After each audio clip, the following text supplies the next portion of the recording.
The wooden floorboards creaked beneath Maria Kowalska's feet as she lifted her sleeping daughter from the small bed they shared in their farmhouse outside Lwów. It was February 10th, 1940, 3:30 in the morning, and the temperature had dropped to minus 25 degrees Celsius. Through the frost-covered window, she could see Soviet soldiers surrounding their home, their breath forming clouds in the darkness, rifles held ready. The banging on the door had started 2 minutes earlier, violent enough to shake snow from the roof beams.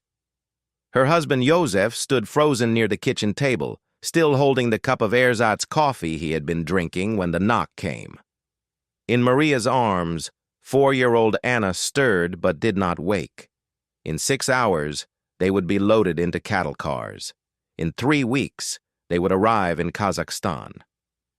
In the years that followed, Maria would carry Anna across distances that would have seemed impossible that morning, through conditions that survival manuals would declare unsurvivable, sustained by nothing more than maternal determination and the desperate hope that somewhere beyond the endless steppe, Poland still existed.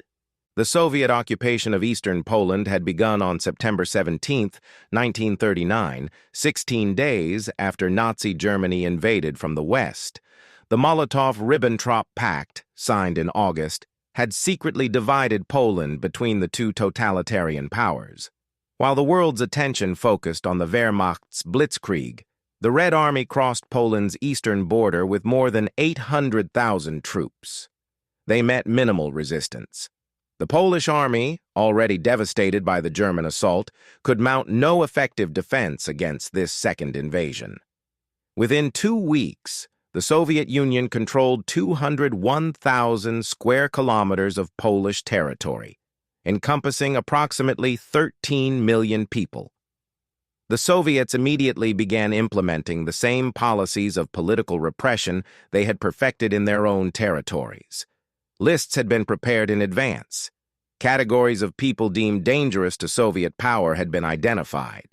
Polish military officers, policemen, border guards, government officials, landowners, factory owners, lawyers, teachers, priests, and their families.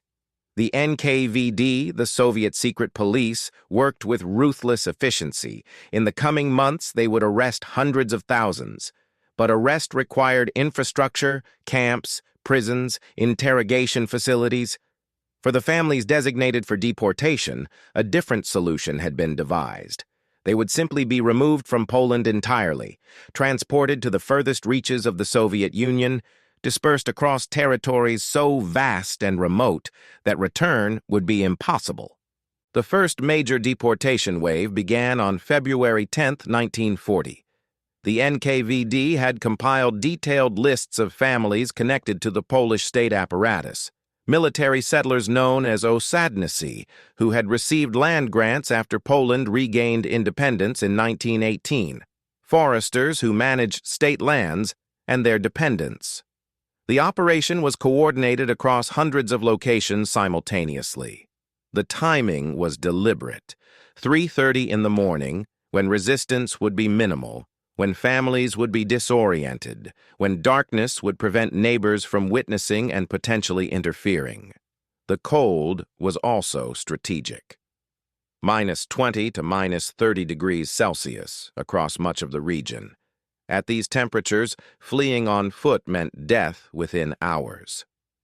In the village of Raun, 38-year-old Jadwiga Nowak heard the trucks before she heard the knocking.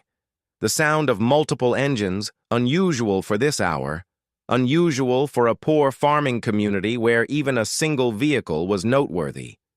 She woke her husband Stanisław and moved to the window. Through gaps in the shutters, she saw soldiers dismounting, at least 20 of them, spreading out among the houses. Some carried lanterns, all carried rifles. Then the banging started, not just at their door, but at 6 other houses along their street. Simultaneous, coordinated. The sound of boots on wooden steps, fists against doors, shouted commands in Russian. Stanisław opened the door before they could break it down. 4 soldiers entered immediately, 1 officer and 3 enlisted men. The officer carried a clipboard. He read from it without looking at the family. By order of the Supreme Soviet, you are being relocated for resettlement. You have 2 hours to prepare. Take only what you can carry: warm clothing, food, essential items. You are permitted 1 suitcase per family member. Do not attempt to hide or destroy property. Do not attempt to flee. Cooperation will be noted. Resistance will be punished. 2 hours. Jadwiga looked at her 3 children, aged 8, 6, and 14 months. 2 hours to decide what portions of their lives could be compressed into 4 suitcases. 2 hours to somehow explain to children what was happening when she herself had no comprehension of their destination or duration or purpose. The scene repeated itself across hundreds of villages and towns, in Białystok, in Vilno, in Pinsk, in Stanisławów, in Tarnopol, in Brześć. The pattern remained consistent. Pre-dawn arrival, armed soldiers, brief notification, forced preparation, loading.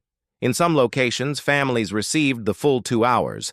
In others, soldiers grew impatient and began forcing people into trucks after 30 or 40 minutes, still in night clothes, carrying nothing.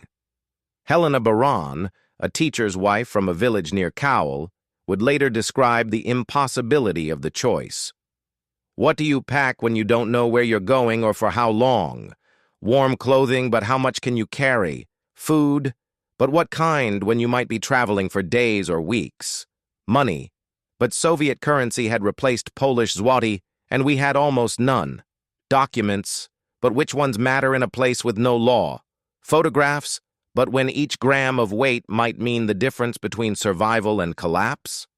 I stood in our bedroom, surrounded by everything we owned, everything we had built in 10 years of marriage, and I could not decide what mattered.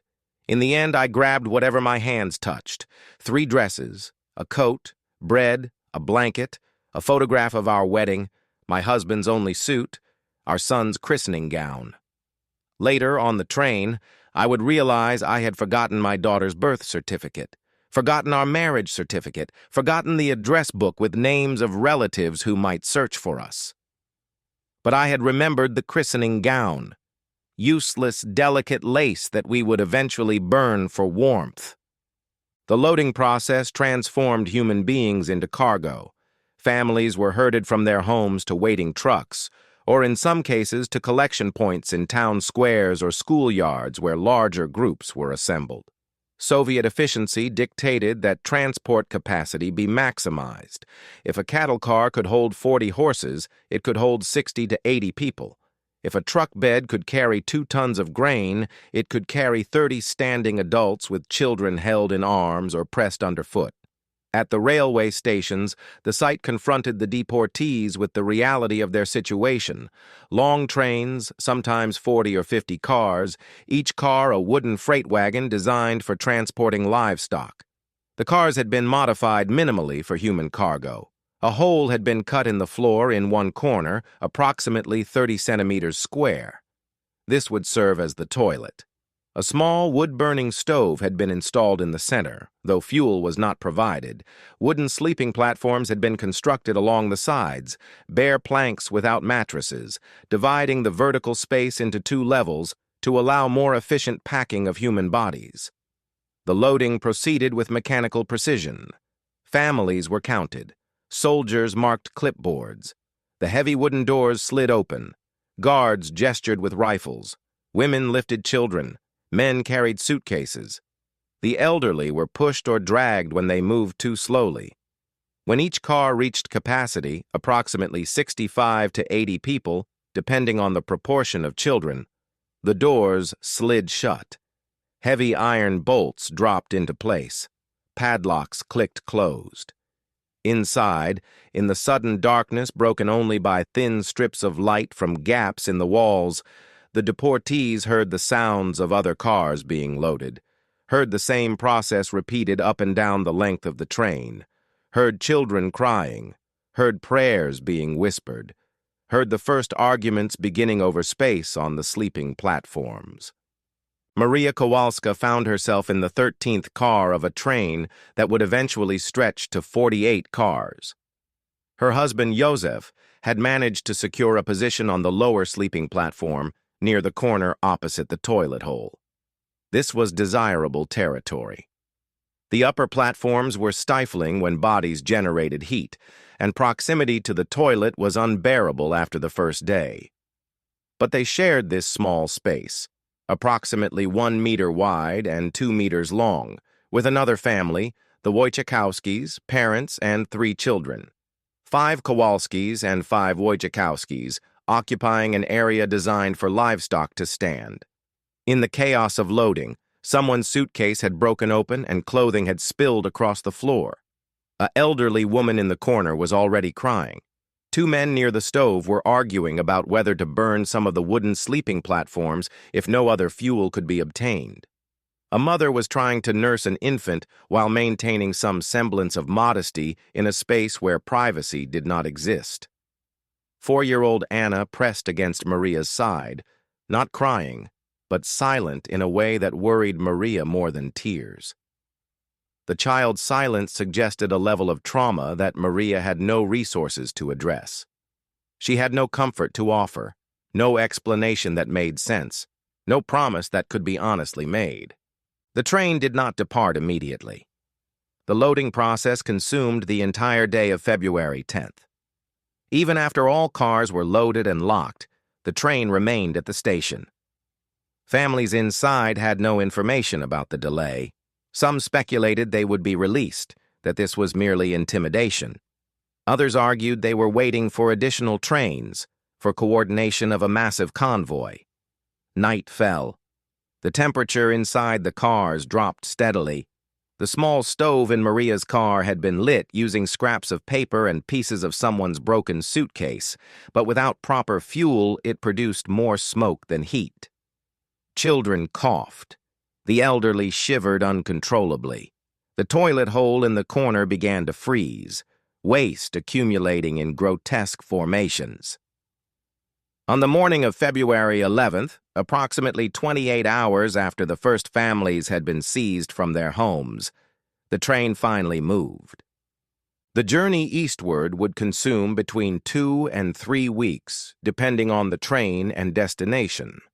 The distance from eastern Poland to the deportation sites in Kazakhstan, Siberia, and the Soviet Far East ranged from 3,000 to 8,000 kilometers.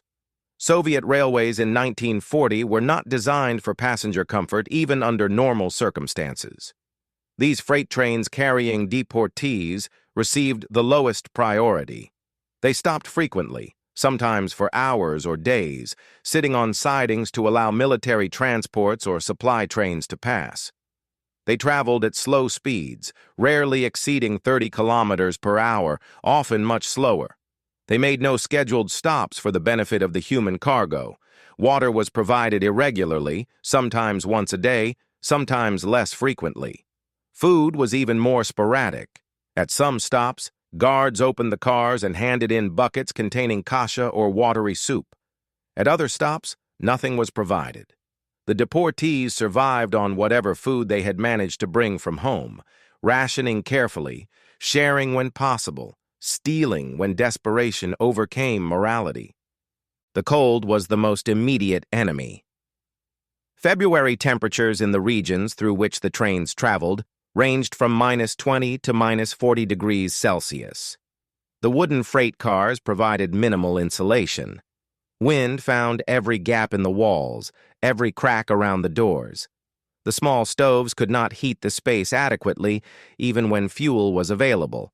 People crowded together for warmth, packed so tightly that lying down became impossible.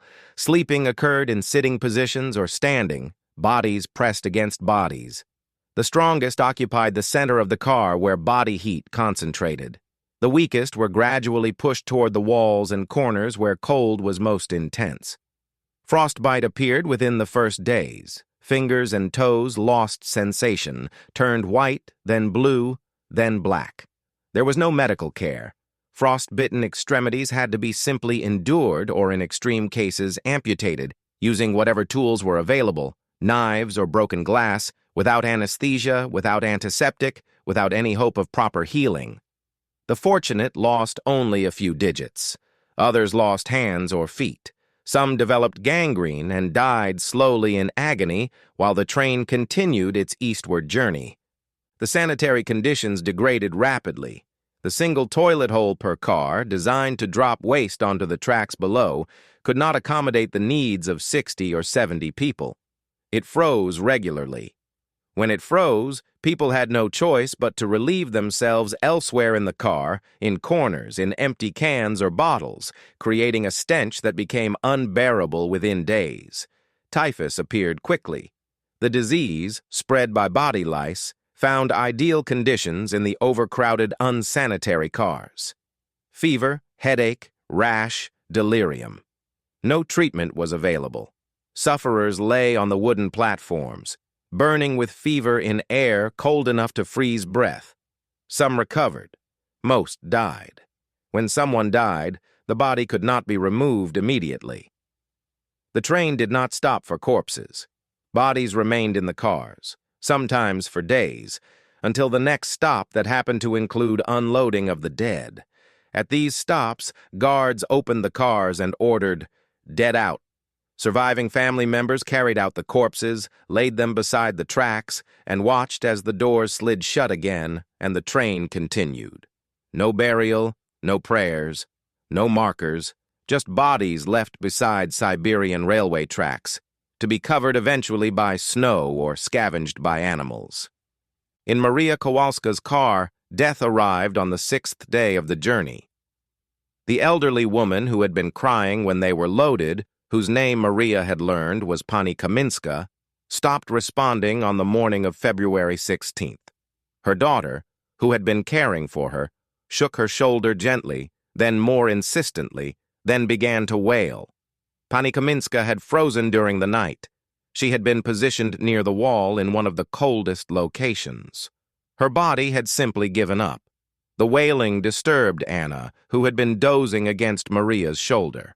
The child looked up at her mother with huge, frightened eyes and asked, "Mama, are we going to die too?"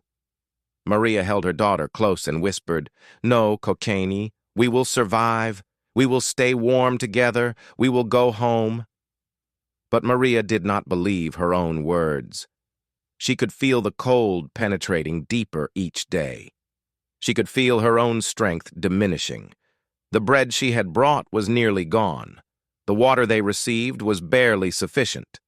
Her body was consuming itself, burning muscle and fat to maintain core temperature, and she knew this could not continue indefinitely. The train crossed from Poland into the Soviet interior somewhere around February 13th or 14th.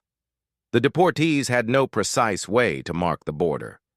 There were no signs, no announcements. But the landscape changed. The villages visible from gaps in the car walls looked different. The architecture shifted from Polish styles to Russian. The churches, when they appeared at all, had onion domes rather than traditional Catholic spires. The distances between settlements increased. The forests grew denser, darker, more primeval. This was no longer the cultivated landscape of Poland with its ordered fields and managed woodlands. This was wilderness, taiga, the vast Siberian forest that stretched for thousands of kilometers, home to bears and wolves and temperatures that made human survival questionable. The stops became less frequent and more desolate. Instead of railway stations with platforms and buildings, the trains halted at simple sidings in the middle of nowhere, just tracks branching off the main line, surrounded by forest or steppe, no structures visible in any direction. At these stops, when guards distributed water or food, the deportees caught glimpses of the outside world. Endless snow, endless trees, endless emptiness. The psychological impact of this landscape was profound. These were people from communities, from villages and towns where neighbors lived in sight of each other, where church bells marked the hours, where roads connected places, where the world had human scale and human meaning. Now they moved through a landscape that denied human significance, that demonstrated with brutal clarity how small and fragile and irrelevant human life became in such immensity. By the third week, the strongest had become weak. The weak had become incapacitated. The incapacitated had become corpses. In Maria's car, 7 people had died, including Pani Kaminska, 2 children under age 3, an elderly man, and 3 adults who had succumbed to typhus or pneumonia, or simply the accumulated stress of cold and hunger and fear. The survivors existed in a state beyond normal human experience. Hunger had advanced past painful urgency into a hollow numbness. Thirst created fissures in lips and swelling in tongues. Cold had penetrated so deep that shivering stopped, replaced by a dangerous lethargy. Conversations ceased. People stared at nothing. The children no longer cried. They sat or lay motionless, conserving energy that did not exist. Anna had stopped asking questions. She pressed against Maria day and night, saying nothing, eating the tiny portions of food Maria managed to provide, drinking when water appeared, but otherwise existing in silence. Maria could feel the child's ribs clearly defined beneath her skin. She could see Anna's cheeks becoming hollow, her eyes becoming enormous in her thinning face. And Maria understood with crystalline clarity that if this journey continued much longer, she would watch her daughter die, would hold Anna's small body as it cooled and stiffened, would carry her out when guards called dead out, would lay her beside Siberian tracks and leave her there forever. The trains began arriving at their destinations in late February and early March 1940. The destinations were not towns or cities in any recognizable sense. They were special settlements, designated areas in Kazakhstan or Siberia where deportees would be required to live and work. The settlements existed solely for the exploitation of natural resources in regions too remote or hostile to attract voluntary labor. They surrounded lumber camps, mines, collective farms in areas where agriculture was barely possible. The Soviet system had determined that these resources needed extraction, that the labor required was massive, and that Polish deportees could serve this function. The economics were simple. The deportees cost nothing. They had been seized with no compensation. Their transport, though expensive, was a one-time cost. Once delivered, they would work or they would die.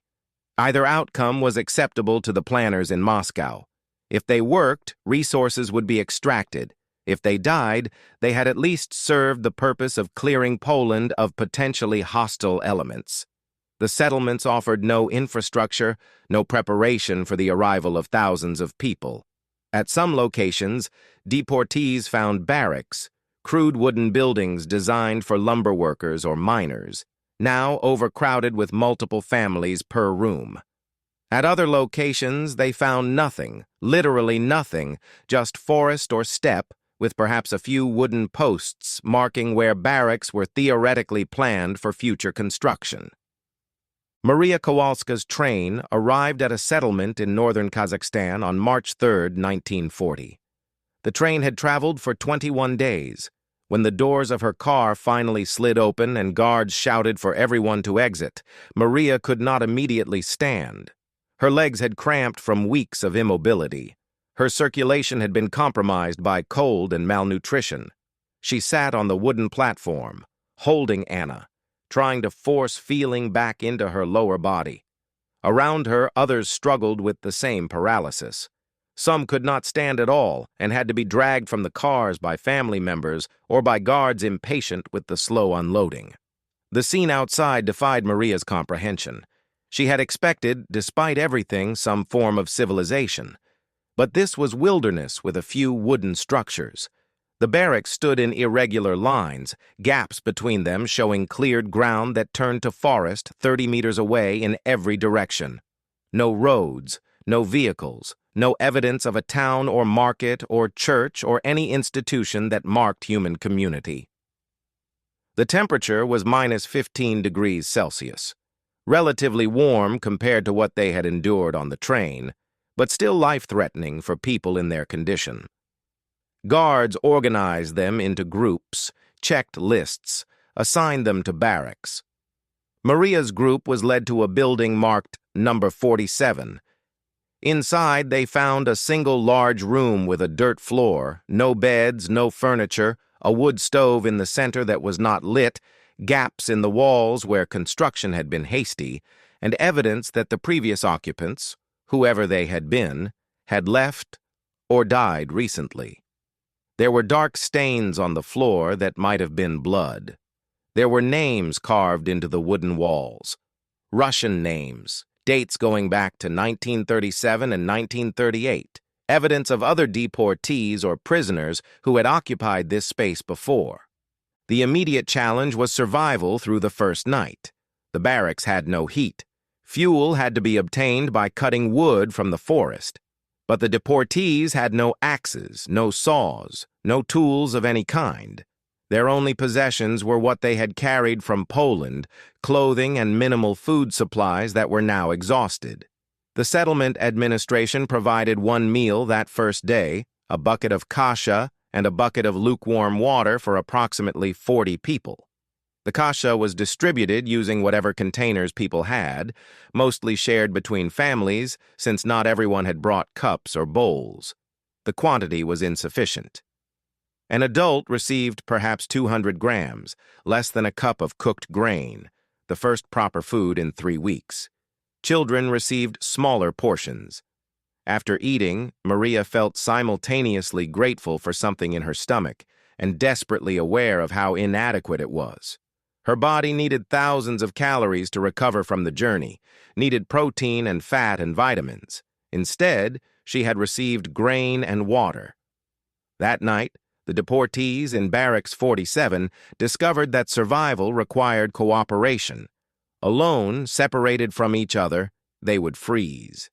Together, using body heat and whatever materials could be repurposed, they might endure. The strongest men ventured into the forest and returned, dragging dead branches and fallen wood. A fire was started in the stove using paper and dried moss. The wood burned quickly, producing inadequate heat, but enough to take the edge from the cold. People crowded around the stove, rotating positions, allowing everyone some proximity to warmth. Children were kept closest.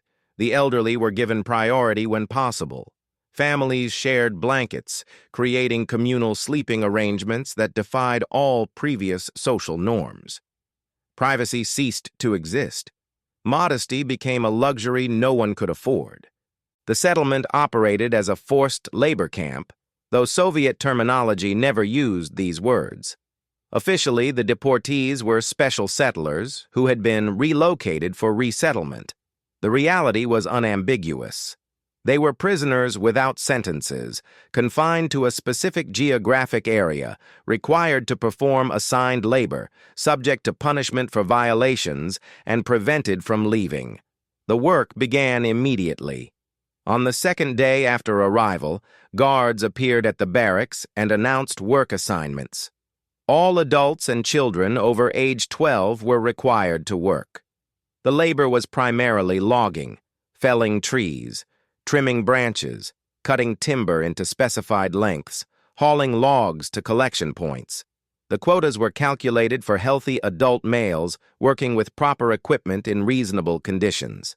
The deportees were malnourished women, children, and elderly men, working with inadequate tools in brutal cold. Meeting the quotas was impossible. Failure to meet quotas resulted in reduced food rations. Reduced rations made meeting quotas even less possible. The system was designed to extract maximum labor while expending minimum resources on maintenance of the labor force. The calculus was simple and horrific. Work until you drop. If you drop, you starve. If you starve, you die. If you die, you are replaced. Maria was assigned to a logging brigade, a group of approximately 25 people, mostly women, who worked together under the supervision of a Soviet foreman. The brigade was given a quota of 15 cubic meters of timber per day.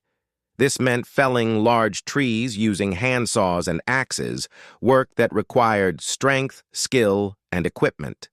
The deportees had minimal strength, no skill in forestry, and tools that were old and poorly maintained. Maria had never felled a tree in her life. She was a farmer's wife, accustomed to hard work, but her work had been tending animals, gardening, cooking, tasks that required endurance, but not the explosive physical strength needed to drive an axe through frozen wood. On her first day of work, she was paired with another woman, Jadwiga, and given a two-person saw. They were directed to a marked tree, a pine approximately 40 centimeters in diameter, and told to fell it, trim it, and cut it into 4-meter sections. The saw was dull. The wood was frozen and hard as iron. The technique required coordination and rhythm, push and pull, applying pressure at correct angles. Maria and Jadwiga had no technique. They struggled for hours, making minimal progress, their hands blistering, their backs screaming, their breath coming in gasps. By the end of the first day, they had felled one tree and cut it into sections, perhaps 1 cubic meter of timber. The quota was 15. That evening, the food ration for their entire brigade was reduced by 20%. The system of work and rations created a downward spiral that killed thousands. Inadequate food made work impossible. Impossible work meant further reduced rations. Further reduced rations accelerated physical deterioration. Within months, healthy adults became emaciated shadows. Within a year, many were dead.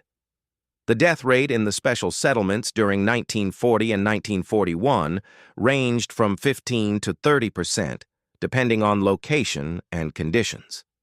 In some settlements, particularly those in the far north or in areas where agricultural supplementation was impossible, mortality exceeded 50%. The causes of death were varied but predictable. Starvation, not always absolute but chronic malnutrition that left bodies unable to fight infection or recover from injury. Exposure, both acute freezing and the cumulative damage of months spent in inadequate shelter with insufficient clothing. Disease, particularly typhus, dysentery, and tuberculosis, which spread rapidly in overcrowded unsanitary conditions. Accidents, common in dangerous work environments where exhausted people operated heavy equipment or felled trees without proper training or safety measures. And despair, suicides that occurred with disturbing frequency as people reached the limit of what they could psychologically endure. But against this catalog of horror, against odds that survival experts would calculate as impossible, mothers carried children forward. Maria Kowalska worked in the logging brigade through March, April, and May of 1940.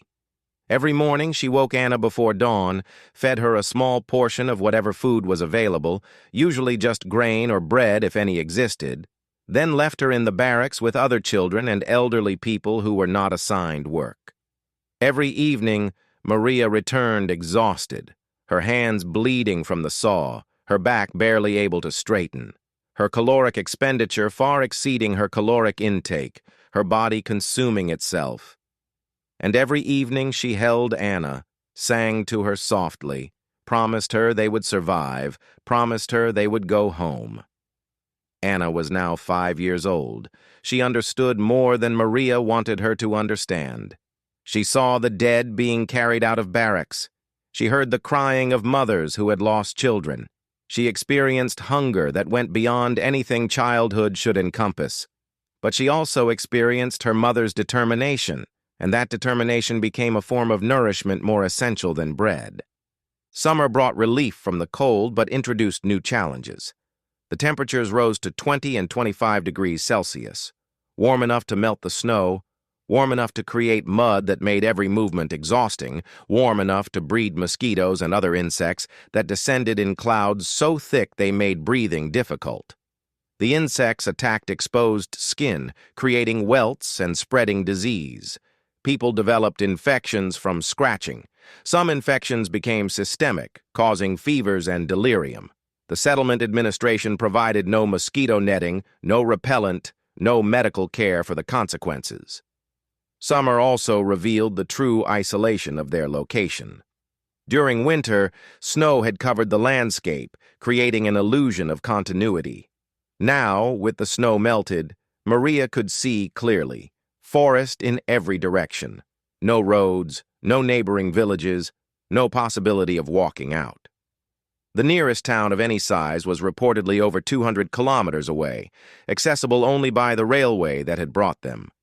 And even if one could reach that town, Soviet law required special settlers to remain in their assigned locations. Leaving was a criminal offense, punishable by additional years in labor camps or execution. The food situation improved marginally in summer.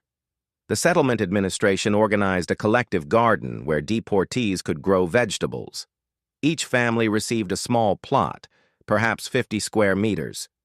Maria and Joseph planted potatoes, carrots, cabbage, anything that could grow in the short growing season. They worked this plot during the brief hours when they were not assigned to logging duties, sometimes before dawn, sometimes late into the white nights when the sun barely set. The garden became their lifeline. The vegetables would not be ready for harvest until late summer and autumn, but the promise of food, of calories not dependent on rations, gave reason to continue. Anna helped in the garden. She was too young for most tasks, but she could water plants using a can, could pull small weeds, could sit nearby and be present. Maria found these hours in the garden, working beside her daughter in relative peace, to be the only moments when life felt almost bearable. But the second wave of deportations was already occurring back in Poland. On April 13, 1940, the NKVD conducted a massive operation targeting additional categories of Polish citizens, approximately 320,000 people, mostly families of those arrested earlier, refugees who had fled from German-occupied Poland into Soviet-occupied areas, and anyone else deemed potentially hostile. These deportees endured the same cattle cars, the same journey, the same arrival at settlements or special labor camps in remote regions. In June 1940, a third wave deported intellectuals, professionals, doctors, lawyers, engineers, teachers, approximately 80,000 people. In June 1941, just days before Nazi Germany invaded the Soviet Union, a fourth wave deported approximately 75,000 people, the final group to be seized before the German invasion interrupted Soviet control of eastern Poland. In total, between February 1940 and June 1941, the Soviet Union deported approximately 1.5 million Polish citizens to Kazakhstan, Siberia, and the Soviet Far East. Not all were ethnic Poles. Many were Ukrainians, Belarusians, Jews, and others who had lived in the eastern regions of Poland, but all shared the experience of forced removal, transport in inhumane conditions, and arrival at locations where survival was uncertain. For Maria Kowalska and the others who had arrived in February 1940, June 1941 brought sudden and unexpected change. On June 22nd, Nazi Germany launched Operation Barbarossa, the invasion of the Soviet Union. Within weeks, German forces overran the territories of eastern Poland that the Soviets had occupied. The Soviet Union, suddenly fighting for survival, needed allies. In July 1941, under pressure from Britain and the Polish government in exile, Soviet leader Stalin agreed to the Sikorsky-Maysky Agreement, which declared an amnesty for Polish citizens deported to the Soviet Union. The amnesty meant they were no longer special settlers, no longer legally confined to the settlements. They could leave. But leave to where? The war had engulfed all of Europe. Poland was divided between Nazi Germany and Soviet occupation. There was no free Poland to return to. The agreement also provided for the formation of a Polish army on Soviet territory, commanded by General Władysław Anders, to fight alongside Soviet forces against Germany. This army would recruit from the released Polish deportees. For men of military age, this offered purpose and structure and the possibility of eventually fighting their way back to Poland. For women, children, and the elderly, the situation was more complex. News of the amnesty reached the settlements slowly and incompletely. At Maria's settlement in Kazakhstan, rumors began circulating in August 1941. People said Poles were being released, said an army was forming, said it might be possible to leave. but no official announcement came. The settlement administration continued requiring work. The rations continued at their minimal levels. Maria heard the rumors and felt something she had not felt in 18 months. Hope. Not confident hope, but the faint possibility that this nightmare might have an end, that she might be able to take Anna and move somewhere, anywhere, other than this settlement.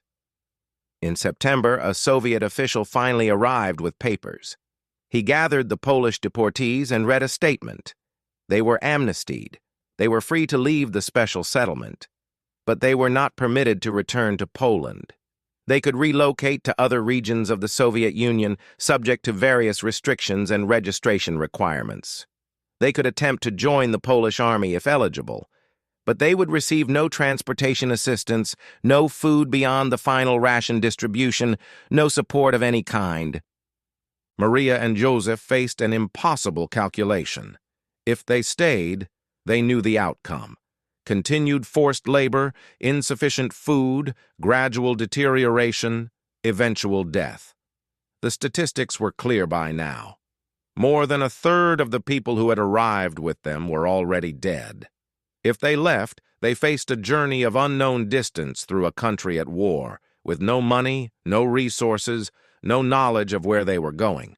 But with Anna, with a now 6-year-old daughter who had survived this far, they had to attempt something. The alternative was remaining in the settlement and watching her slowly starve. They decided to leave, to walk south toward Uzbekistan, where they had heard the Polish army was forming near the city of Tashkent, over 1,000 kilometers away. Other families made similar decisions. Some chose to remain, too weak or too fearful to attempt the journey.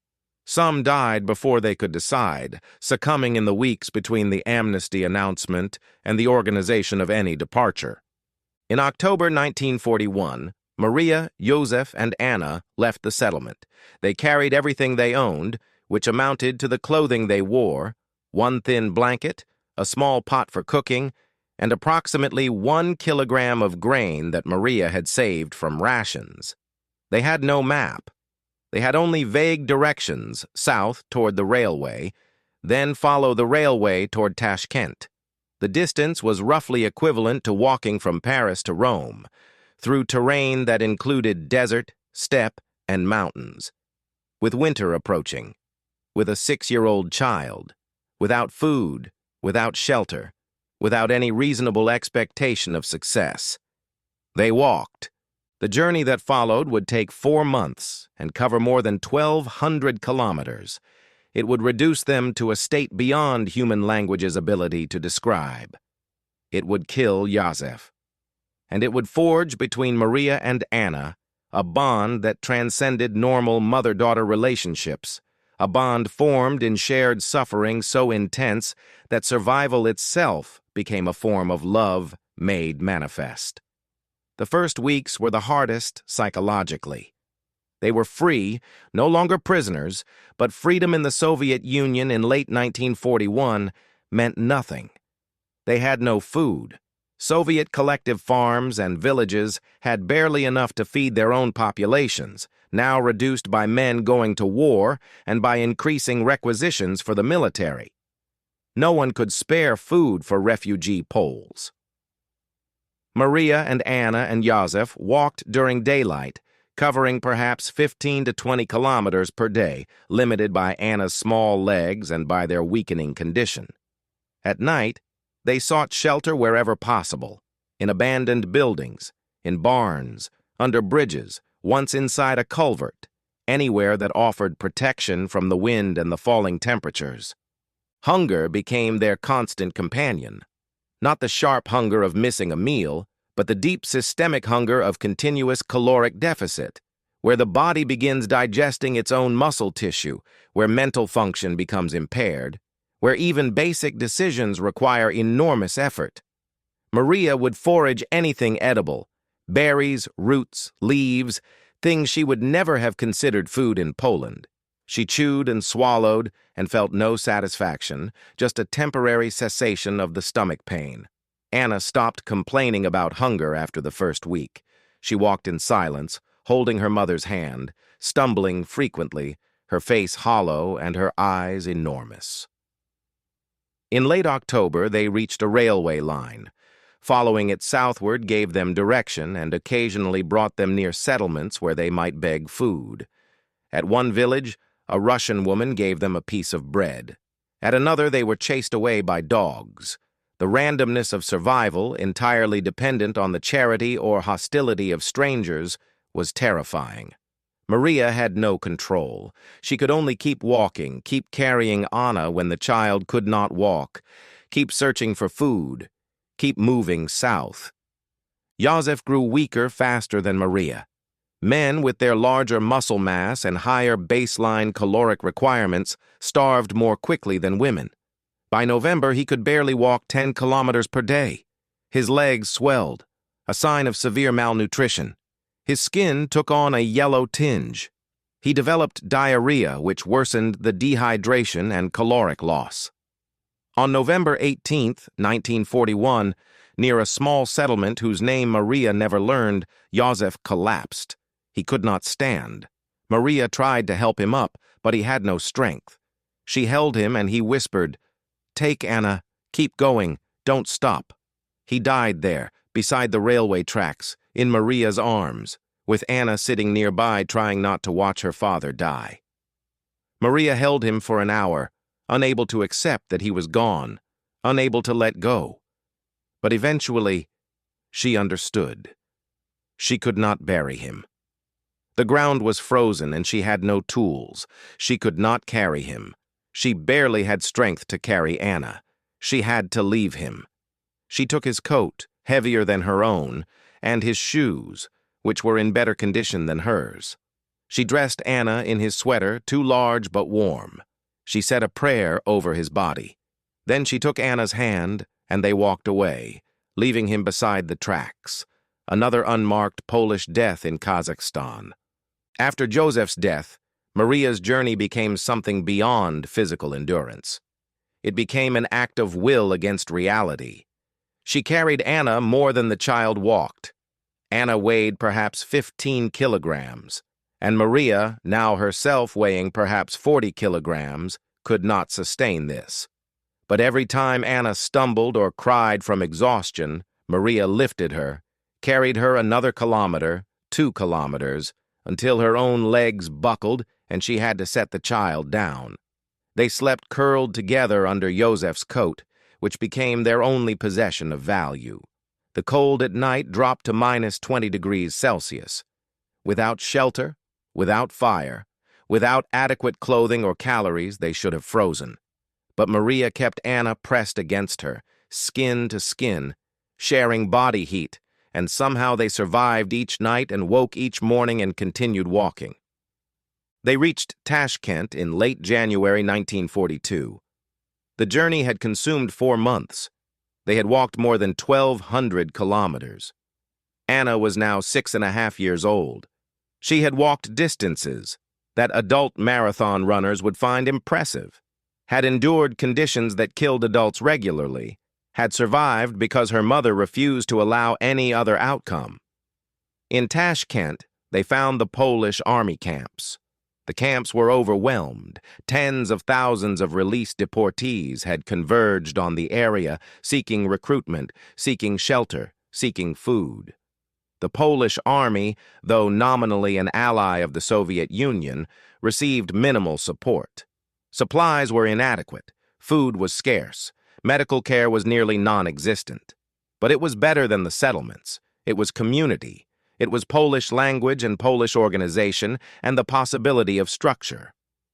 Maria and Anna were assigned to a civilian section of the camp. Maria was given work in a kitchen.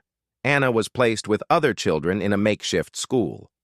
For the first time in 2 years, Anna attended something resembling a class, learned from Polish teachers who had themselves been deportees, sat with other children who shared similar experiences. In March 1942, the Soviet Union agreed to allow the Polish army and associated civilians to evacuate from Soviet territory to Iran, then under British and Soviet occupation. The Soviets wanted to reduce the burden of feeding the Poles. The British wanted Polish forces to supplement their Middle Eastern operations. General Anders negotiated the evacuation, and in March and April 1942, over 40,000 Polish soldiers and approximately 30,000 civilians were transported by train and ship from Krasnovodsk on the Caspian Sea to Pahlavi in Iran. Maria and Anna were included in this evacuation. They left Soviet territory in early April 1942. The journey from Krasnovodsk to Pahlavi by ship across the Caspian Sea took less than 24 hours. The contrast with their previous journeys could not have been more stark. This was an organized evacuation with British oversight. The ships were overcrowded but designed for passengers.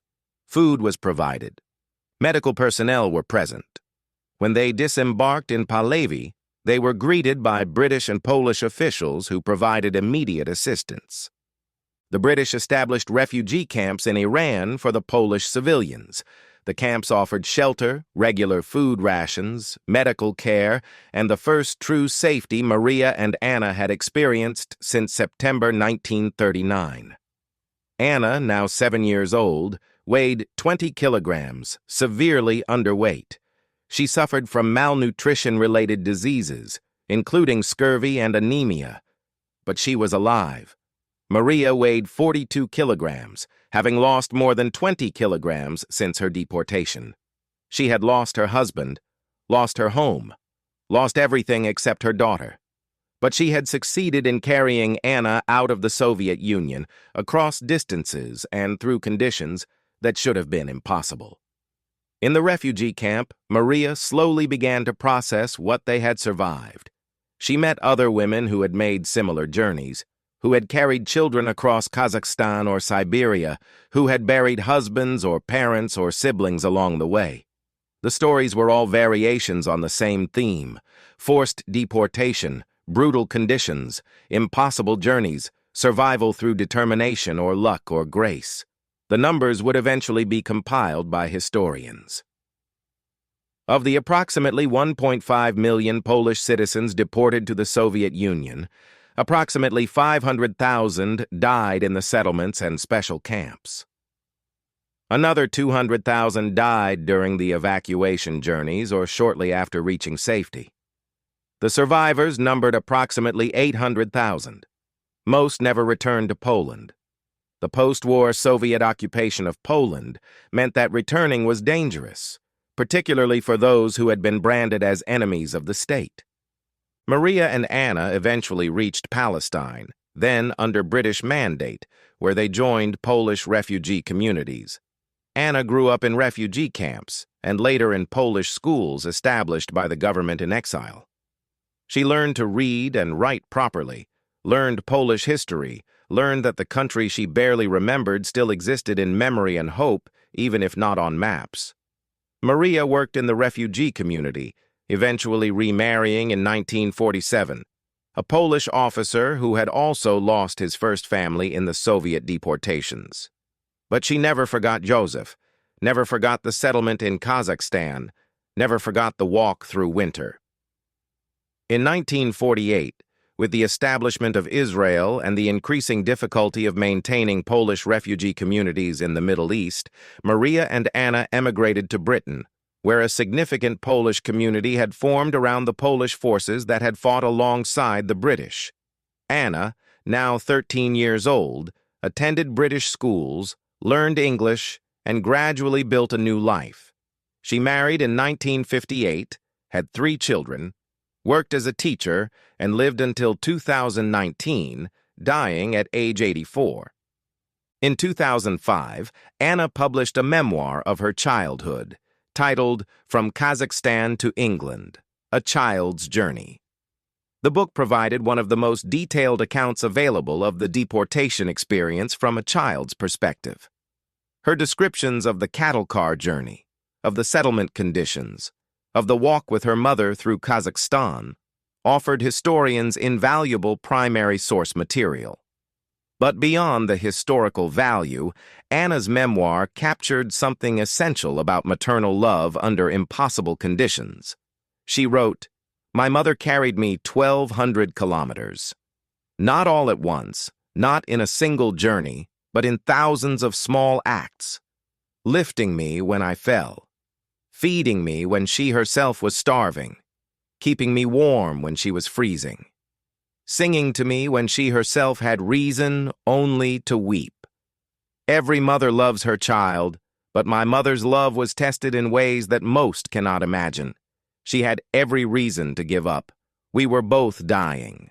Logic suggested we would both die whether she fought or surrendered. But she fought. Every day, every step, she fought. And because she fought, I lived. I married, had children, saw grandchildren. I experienced 84 years of life that should have ended in Kazakhstan in 1941. All because my mother refused to accept the unacceptable. The broader story of the Polish deportations remained largely unknown in the West for decades. During the Cold War, the Soviet Union denied or minimized the deportations. Western governments, allied with the Soviet Union during World War II and later engaged in delicate diplomatic relationships during the Cold War, did not press the issue. Only after the fall of the Soviet Union in 1991, when archives began to open and when survivors felt safe enough to speak publicly, did the full scope become clear. The numbers were staggering. 1.5 million people deported, 500,000 dead in the settlements, 200,000 dead during evacuation, entire communities erased, children orphaned by thousands, families destroyed across generations. The psychological trauma transmitted to survivors' children and grandchildren, creating what researchers now call transgenerational trauma, where the effects of severe trauma are passed through families even to those who did not directly experience the events. In Poland, after 1991, the deportations became an important part of national historical memory. Memorials were established, books were published, survivors gave testimony. School curricula included the deportations alongside the Holocaust and other World War II atrocities. The deportations were recognized as crimes against humanity, though no one was ever prosecuted. The Soviet officials who organized the deportations, who signed the orders, who allocated the cattle cars, were long dead. The system that had enabled the deportations, the totalitarian Soviet state with its casual disregard for human life, had collapsed. Justice, in any legal sense, was impossible, but remembrance became a form of justice, ensuring that what had happened would not be forgotten, that Maria Kowalska and Joseph and Anna and the million others would not disappear from history. In 2018, a memorial was unveiled in Warsaw, specifically honoring the mothers who had carried children through the deportations. The memorial featured a bronze sculpture of a woman carrying a small child, the woman's face showing determination and exhaustion in equal measure. The inscription read, "To the mothers who carried us through darkness. Your strength was our salvation. Your love was our survival." Poland remembers. At the dedication ceremony, several survivors attended, women now in their 80s and 90s, some accompanied by the children they had carried 78 years earlier. Anna was among them. She stood before the memorial, now 83 years old, leaning on a cane, and she wept. Not from sadness, though sadness was certainly present, but from relief that the world had finally recognized what her mother had done, what so many mothers had done. She placed a photograph at the base of the memorial, a photograph of Maria taken in 1939, before the deportation, showing a young woman with a confident smile, a woman who had no idea what horrors awaited, but who would prove capable of confronting them. The story of the Polish deportations challenges comfortable narratives about World War II. It complicates the simple division between Allied good and Axis evil by forcing recognition that one of the major Allied powers, the Soviet Union, committed atrocities against Polish civilians that rivaled Nazi crimes in scope and cruelty. It demonstrates that heroism existed not only on battlefields, but in the quiet, desperate struggle of mothers carrying children through landscapes designed to kill them. It proves that maternal love, often dismissed as sentimental or weak, constituted one of the most powerful survival forces in human history. Maria Kowalska was not exceptional. Thousands of Polish mothers made similar journeys, carried similar burdens, demonstrated similar strength. Most of their names are lost to history. Most died without recognition. But their collective achievement, the preservation of their children through conditions that should have been universally fatal, represents something profound about human capacity. When civilization collapses, when states turn murderous, when survival becomes uncertain, the bond between mother and child persists, not always successfully. Many children died despite their mother's best efforts. But the attempt, the absolute refusal to surrender, the willingness to carry a child another kilometer, even when that kilometer required superhuman effort, this defined a form of resistance that totalitarianism could not break. The deportations also illuminate the specific vulnerabilities of women and children in atrocity situations. When the NKVD compiled their lists of people to deport, they included entire families. The men might be arrested separately, imprisoned, or executed, but the women and children were deported together. The assumption was that this was mercy, that keeping families intact was humane. But the reality was that this placed the entire burden of survival on women. They had to protect children, find food, maintain shelter, all while performing forced labor and coping with their own deteriorating health. The men who were deported often had military training, physical strength, and social permission to be aggressive in securing resources. Women had cultural conditioning to be accommodating, to sacrifice for others, to accept suffering quietly. Yet in the deportation context, these gender dynamics became survival strategies. Women's willingness to sacrifice, to give their own food to children, to carry children when men might have left them behind, saved lives. The social conditioning that might be critiqued as oppressive in normal circumstances became life-saving in crisis. Modern scholars studying the deportations have identified patterns of female resilience that challenge previous historical narratives. For decades, military history dominated World War II scholarship, focusing on battles, generals, strategic decisions. The deportations force attention to a different history, the history of civilians, of women, of children, of survival, rather than combat. This scholarship has revealed that women's experiences in World War II were not peripheral, but central, that their struggles were not less significant than soldiers' struggles, just different, and often less documented.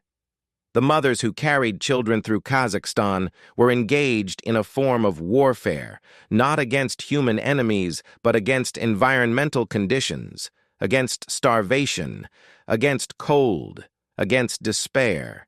Their victories were measured not in territory captured, but in children who survived, and these victories were no less meaningful.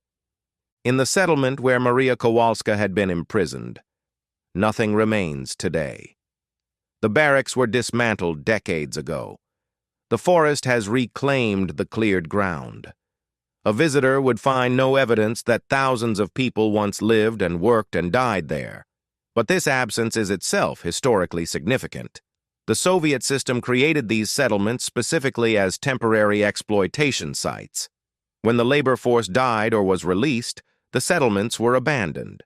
No permanent communities developed, no infrastructure remained. This was extractive colonialism in its purest form: take the resources and leave nothing. The erasure of physical evidence makes documentation and memory even more critical. Without monuments, without preserved sites, the deportations risk fading from collective memory. This is why survivors like Anna felt compelled to write memoirs, to give testimony, to ensure that the world knew what had happened. The psychological impact on survivors extended throughout their lives. Many suffered from what would now be diagnosed as post-traumatic stress disorder, experiencing nightmares, flashbacks, anxiety, and depression decades after the events. Anna described in her memoir how certain triggers would transport her instantly back to the cattle car or the settlement. The smell of wood smoke, similar to the inadequate stoves in the barracks, would cause panic attacks. The sight of trains, even comfortable modern trains, would make her physically ill. Cold weather, even mild cold by British standards, would trigger memories of the Siberian winter and the walk through Kazakhstan. These symptoms persisted until her death. Trauma of that magnitude does not heal completely. It becomes integrated into identity, becomes part of who the person is. Anna was not just a deportation survivor. She was a person shaped by deportation, someone whose entire worldview had been formed in those critical childhood years when survival was uncertain. The children who survived the deportations, often called the children of the deportations in Polish historical literature, formed a distinctive cohort. They shared experiences that set them apart from both children who had remained in Poland and children who had experienced other forms of wartime displacement. They had lived through adult horrors as children, had been forced to mature psychologically far beyond their years, had learned lessons about human cruelty and human endurance that most people never learn. Many struggled with identity, caught between the Polish culture their parents desperately tried to preserve and the cultures of the places where they eventually settled. Anna, raised in refugee camps, educated in British schools, living in England but maintaining Polish traditions at home, described feeling permanently displaced, belonging fully to neither Poland nor Britain, carrying the deportation experience as a kind of portable homeland that substituted for the geographic homeland she could never fully recover. The reunions of deportation survivors, which began occurring regularly after 1991, served therapeutic functions. Survivors found validation in sharing stories with others who understood. In mainstream society, their experiences were often incomprehensible. How to explain to someone who had lived a normal childhood what it meant to watch people freeze to death in a cattle car? How to describe chronic starvation to someone who had never missed a meal? How to convey the psychological impact of being torn from your home at age 4 and spending years uncertain whether you would survive the week? The survivors' reunions created spaces where these experiences were normalized, where the trauma was shared, where listeners understood because they had lived through the same events. Anna attended these reunions whenever possible, finding in them a sense of belonging she could not find elsewhere. The deportations also affected Polish-Russian relations for generations. In Poland, the deportations remained a source of national grievance, evidence of Russian-Soviet hostility toward Polish independence. Efforts to achieve Russian acknowledgement and apology made limited progress. The Russian government, while admitting that the deportations occurred, resisted characterizing them as crimes and rejected Polish calls for official apologies or reparations. This historical dispute complicated efforts at reconciliation between the two countries and fed into broader geopolitical tensions in Eastern Europe. For survivors, the lack of acknowledgement added insult to trauma. They had survived, had rebuilt lives, had tried to move forward, but the absence of recognition from Russia suggested that their suffering was considered insignificant or justified, that the power that had destroyed their families felt no remorse. In the final years of her life, Anna became an educator about the deportations, speaking at schools and universities, giving interviews, participating in documentaries. She felt an obligation to witness, to ensure that future generations understood what totalitarianism meant in concrete human terms. She would tell students, "When you study history, remember that statistics were people. 1.5 million deportees means 1.5 million individual human beings, each with names, families, hopes, each experiencing unique suffering. My mother was one statistic. I was another. But we were also Maria and Anna, real people who felt cold and hunger and fear, who loved each other, who fought to survive. This personalization of history, the insistence on seeing individuals within mass atrocities, became her life's work in her final 2 decades. When Anna died in 2019, her obituary in the Times of London described her as a survivor of Soviet deportations, an educator, and a witness to one of the 20th century's forgotten atrocities. Her children published excerpts from her memoir and established a small scholarship fund for students studying Eastern European history. The scholarship specifically supported research into civilian experiences during World War II, reflecting Anna's belief that military history, while important, told only part of the story. At her funeral, one of her grandchildren read a passage from her memoir, the section describing the moment when Maria lifted Anna for the 1,000th time during their walk through Kazakhstan, lifted her when Maria herself could barely stand, lifted her because giving up was not conceivable, because a mother's love creates strength that biology cannot explain. The passage ended with Anna's reflection, written when she was 75 years old, looking back over more than 7 decades. My mother saved my life every day for 2 years. She gave me her food, her warmth, her strength, her hope. She carried me when I could not walk. She kept me alive when death surrounded us. I have tried to live in a way that honors her sacrifice. I have tried to be the person she fought so hard to preserve. I have tried to remember and to tell others, so that she and the thousands like her are not forgotten. This memoir is my attempt to carry her forward, as she carried me. The deportations stand as testament to both human cruelty and human endurance. The Soviet state demonstrated how totalitarian systems can transform humans into expendable resources, can calculate suffering in terms of economic output, can organize mass atrocity with bureaucratic efficiency. But the deportees, particularly the mothers who carried children through impossible journeys, demonstrated that even in conditions designed to destroy humanity, human bonds persist, love survives, and resistance takes forms that power cannot anticipate or prevent. Maria Kowalska. Walking through Kazakhstan with Anna was not overthrowing the Soviet Union, was not changing policy, was not rescuing thousands. She was doing something simultaneously smaller and more profound. She was refusing to let her daughter die. That refusal, multiplied across thousands of mothers making similar choices, preserved a generation, maintained Polish identity and culture through the darkest period, and ensured that when the opportunity came to rebuild, survivors existed who remembered what had been lost and what was worth preserving.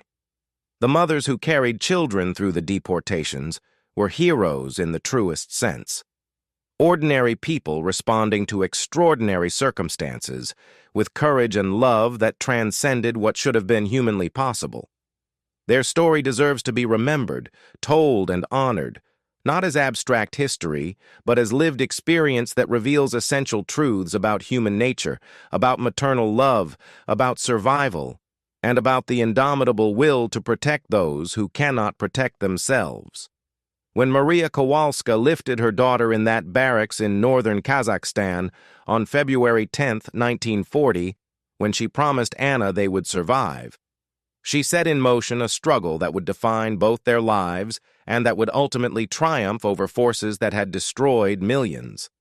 That triumph, replicated in thousands of individual family stories, stands as one of World War II's most powerful narratives, a narrative of women's strength, of maternal love as resistance, of children carried through darkness into light.